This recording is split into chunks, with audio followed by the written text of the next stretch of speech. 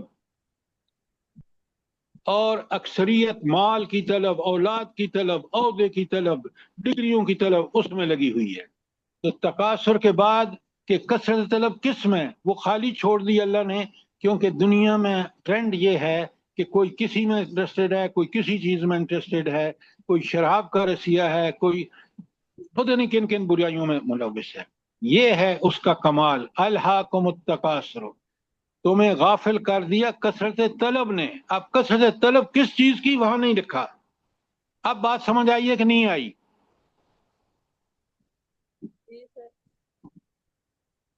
بولیں. الحمدللہ سر، الحمدللہ. اب آپ دیکھیں قرآن قیامت تک کے لیے نازل ہوا ہے. آج کچھ آپ دیکھ رہے ہیں، آج کا دور ایسا ہے کہ مال کے علاوہ عہدوں کی طلب، کہ میں کرنل جنرل بن جاؤں، میں فیلڈ مارشل بن جاؤں. اب یہ ہے کثرت طلب. اسی طرح آپ دیکھیں ڈگریاں، B A, M A, M Phil, master, P H D, post doc کرتے کرتے یونیورسٹیوں میں دھکے کھاتے کھاتے مر جاتا ہے. قبر پر پہنچتا ہے تو پتہ چلا کہ یہ سارا کچھ جو میں نے کیا کسی کام کا نہیں. بڑی بات ہے الہاکم التکاثر، کہ تمہیں غافل کر دیا کثرت طلب نے. اور آدمی کی کثرت طلب مختلف ہے. اب بات سمجھ آئی کہ نہیں آئی؟ الحمدللہ. اچھا، اب تکاثر کے معنی سمجھیے. پہلے میں ایک آیت نمبر 1 کو کھول رہا ہوں. تو الہا غافل کر دیا، کم تم سب کو، التکاثر کثرت طلب نے. اچھا، اب تکاثر جو ہے، جو کثرت کے معنی میں آتا ہے، اس کے 3 معنی ہیں. لکھیں آپ. ایک ہے آدمی زیادہ سے زیادہ کثرت حاصل کرنے کی کوشش کرے، زیادہ سے زیادہ کثرت حاصل کرنے کی کوشش کرے. نمبر 2، لوگ کثرت کے حصول میں ایک دوسرے سے بڑھ جانے کی کوشش کریں. لوگ کثرت کے حصول میں ایک دوسرے سے بڑھ جانے کی کوشش کریں. آپ نے دیکھا ہوگا کہ اکثر لوگ جب بیٹھتے ہیں وہ کہتے ہیں میری کوٹھی تو فلاں سے بھی اچھی، فلاں سے بھی اچھی. تو گویا اولاد کے بارے میں، میرے بیٹے تو پتہ نہیں کس کس ڈگریوں میں لے چکے ہیں، نعوذ باللہ. تو یہ ہے ایک دوسرے سے بڑھ جانے کی کوشش. اور تیسرا اور آخری، کہ لوگ ایک دوسرے کے مقابلے میں اس بات پر فخر جتائیں کہ انہیں دوسرے سے زیادہ کثرت حاصل ہے، انہیں دوسروں سے زیادہ کثرت حاصل ہے، جیسے مال ہوا، اولاد ہوا، وغیرہ وغیرہ، عہدے ہوئے. یہ 3 معنی ہیں کثرت کے. آپ سرسری معنی پڑھ کے اور خوش ہو جاتے ہیں کہ ہم نے آج سورت پڑھ لی. ذرا بندہ سمجھے نا. تو اب مجھے بتائیں، مجھے جب یہ تکاثر کا معنی ٹھیک پتا ہوگا تو میں کبھی کوشش نہیں کروں گا کہ میں دنیا میں ایسا اندھا بن کے رہوں اور قبر تک پہنچ جاؤں. کتنا بڑا خسارے کا سودا ہوگا. دنیا میں انسان آیا ہے، اس کی آزمائش ہونی ہے، اس نے ایمان کو پکا کرنا ہے، اس نے اللہ تعالیٰ پر یقین کو، اس کی ایمان کون سا استقامت والا، اس نے اپنے نفس کو نفس سے مطمئنہ بنانا ہے، اپنی تربیت کرنی ہے. اور تربیت کا طرز عمل کون سا ہوگا؟ نبی کریم صلی اللہ علیہ وآلہ وسلم والا.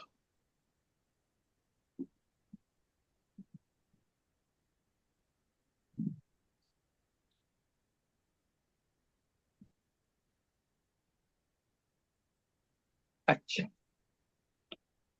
اب ذرا تکاثر کے معنی بڑے غور سے سنیں کہ اس کا دنیا کے تمام فوائد و منافع. نمبر 1 سامان عیش، نمبر 2 اسباب لذت، نمبر 3 اور وسائل قوت و اقتدار کو زیادہ سے زیادہ حاصل کرنے کی سعی و جہد کرنا. یہ ہے التکاثر کا مطلب. نمبر 2 یہ ان دوبارہ کے ریپیٹ کر دو ذرا، یہ ابھی جو آپ نے بولا ہے سامان عائش اور دنیا کے تمام فوائد و منافع، کاما سامان عیش، کاما اسباب لذت، اور وسائل قوت و اقتدار، وسائل قوت و اقتدار کو زیادہ سے زیادہ حاصل کرنے کی جد و جہد میں مصروف ہو جانا۔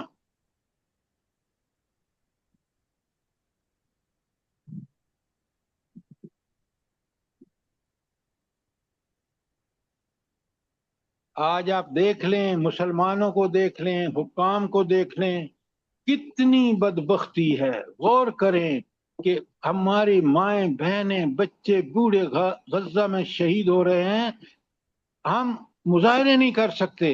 حکومتیں اتنی ڈرتی ہیں امریکہ سے، یہودیوں سے، اور اکثر عرب حکومتیں جو ہیں بلکہ عجمی بھی، وہ CID کر رہی ہیں غزہ کے مجبور اور مقہور مسلمانوں پر۔ کس کے لیے؟ فلسطین کے لیے۔ ان کے اڈے استعمال ہو رہے ہیں عربوں کے۔ سوچیں،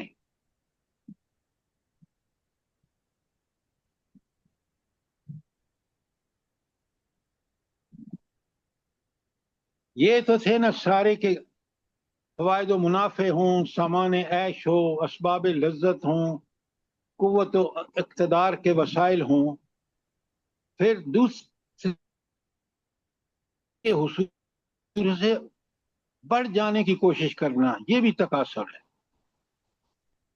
اور آج اب مسلمان دیکھ رہے ہیں کس طرح ایک دوسرے سے آگے بڑھنے کے چکر میں لگے ہوئے ہیں۔ کتنی بڑی بدبختی ہے، بچہ پیدا ہوتا ہے تو سب سے پہلے انگلش میڈیم سکول کی فکر لگ جاتی ہے ماں باپ کو، اور اسی اولاد کو جس سے وہ اتنی محبت کرتے ہیں، وہ دنیا میں اس کو جہنم کی آگ میں جلانے کے لیے بھرپور کوشش کرتے ہیں۔ کاش وہ اس بچے کو دین سکھاتے، اس کے توحید، رسالت، آخرت عقائد پختہ کرتے، وہ نیکیاں کرتا تو جنت میں ان کے ساتھ رہتا، وہ بھی جنت میں جاتے اور یہ بچہ بھی اپنے نیک اعمال کی وجہ سے، ایمان اور عمل صالح کی وجہ سے جنت میں جاتا۔ کوئی سوال تکاثر کے بارے میں؟ شاباش۔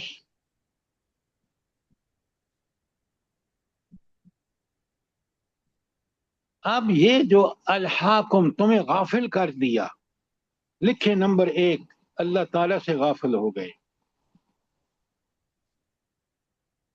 نمبر 2، آخرت سے غافل ہو گئے۔ نمبر 3، اخلاقی حدود اور اخلاقی ذمہ داریوں سے غافل ہو گئے۔ سر جی تھوڑا آہستہ آہستہ لکھائیں۔ سر تیسرا پوائنٹ بولیں۔ اخلاقی حدود اور اخلاقی ذمہ داریوں سے غافل ہو گئے۔ انہیں تو فرصت ہی نہیں ہے کثرت طلب کی وجہ سے۔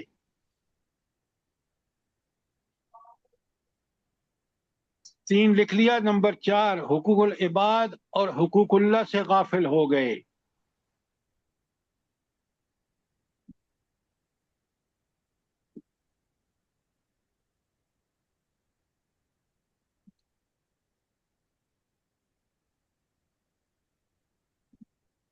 اب ایک اور بات سنیے، پہلے آپ اس کو دونوں جملوں کو لکھیں۔ معیار زندگی، اس کو فکر کرنے کی، اور دوسرا معیار آدمیت، انسان بننے کی، بہترین انسان بننے کی۔ تو وہ معیار زندگی کو بلند کرنے کے چکر میں ایسے پڑے کہ معیار آدمیت سے غافل ہو گئے۔ معیار زندگی کی فکر نے ان کو معیار آدمیت سے غافل کر دیا۔